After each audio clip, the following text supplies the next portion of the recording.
दोस्त, जिंदगी के हर ठोकर ने सिखाया है रास्ता कैसा भी हो, सिर्फ खुद पर भरोसा होना चाहिए.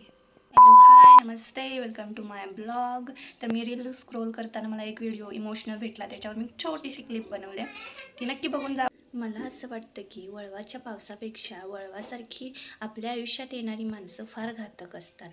तेव्हा असं लिहिलं होतं की अरे बाबा, असं हळूवार येऊन टिचकी मारून जाणं बरं नाही. स्वप्नांना पंख देऊन पाय कापून घेणं बरं नाही.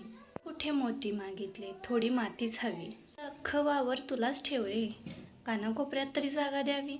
ते तुझ्या होकाराच्या पावसासाठी माझं मन किती झुरत होतं.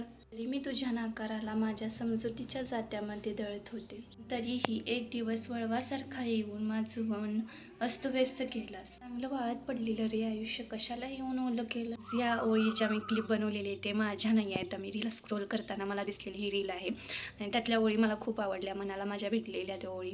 त्याच्यामुळे मी ह्याच्यावर क्लिप बनवलेली आहे. त्याच्या भावना, त्या आठवणी, आपलं प्रत्येक क्षणाला आपल्या आयुष्यामध्ये कोण ना कोणतरी व्यक्ती येत असते जे आपल्यासाठी खास असतात आणि त्यांना आपण स्पष्ट अशी आपली भावना समजावून सांगू शकत नाही, किंवा त्यांच्या आठवणी आपल्या मनामध्ये कोणत्या ना कोणत्या तर कोपऱ्यातमध्ये अडकलेल्या असतात जे आपल्याला व्यक्त करता येत नाही.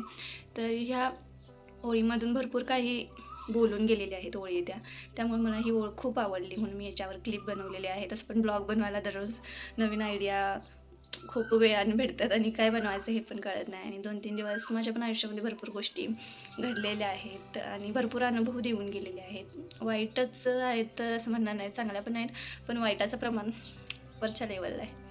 व्हिडिओ कसा वाटला नक्की शेअर करा. आणि तुमच्या मनात जर कोणी असं असेल की ज्याला आपल्या मनातील गोष्ट सांगावी वाटते तर त्याला शेअर करा, लाईक करा, सबस्क्राईब करा.